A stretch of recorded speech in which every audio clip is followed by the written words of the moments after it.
Dear football lovers, I have a question.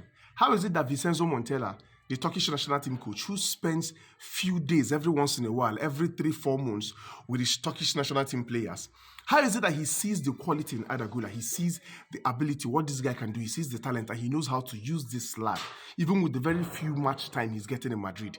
Yet, Ancelilotti, who spends every day training with this boy every single day, doesn't seem to see the abilities this boy has, or doesn't seem to believe in what this boy can do. How is that possible? I'll tell you why.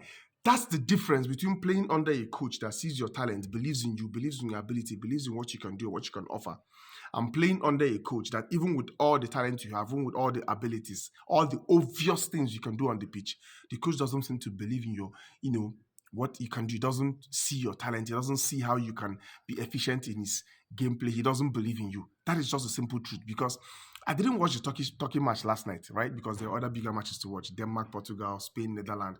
We have France. So I couldn't possibly switch to that channel. But I can tell you that after watching the extended highlights, and then I checked all these big score apps, I checked it for the individual stats and the team stats, I can tell you for free that Guler was by far the best player on that pitch last night.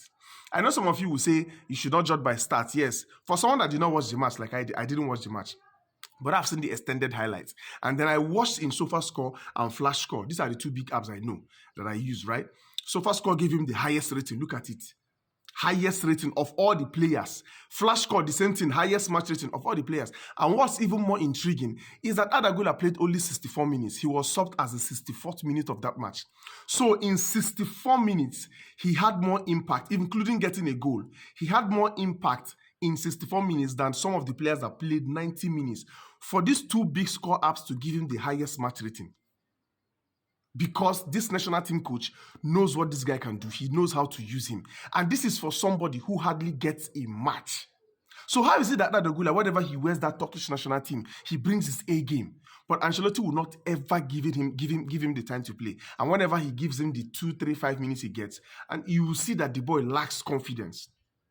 I can tell you that if Guler will get 15 minutes of every match, he doesn't even need much. He only needs to play for 15 minutes in every match. I tell you, by the end of the season, the level of confidence, morale that boy will have, he will get into match reading so much so that whenever he gets onto the pitch, all you're going to see is instant impact. But I know that all this shouting and screaming I'm doing is for nothing, because Ancelilotti, if you enter here, you go follow here, come out. Let me know what you think in the comment section.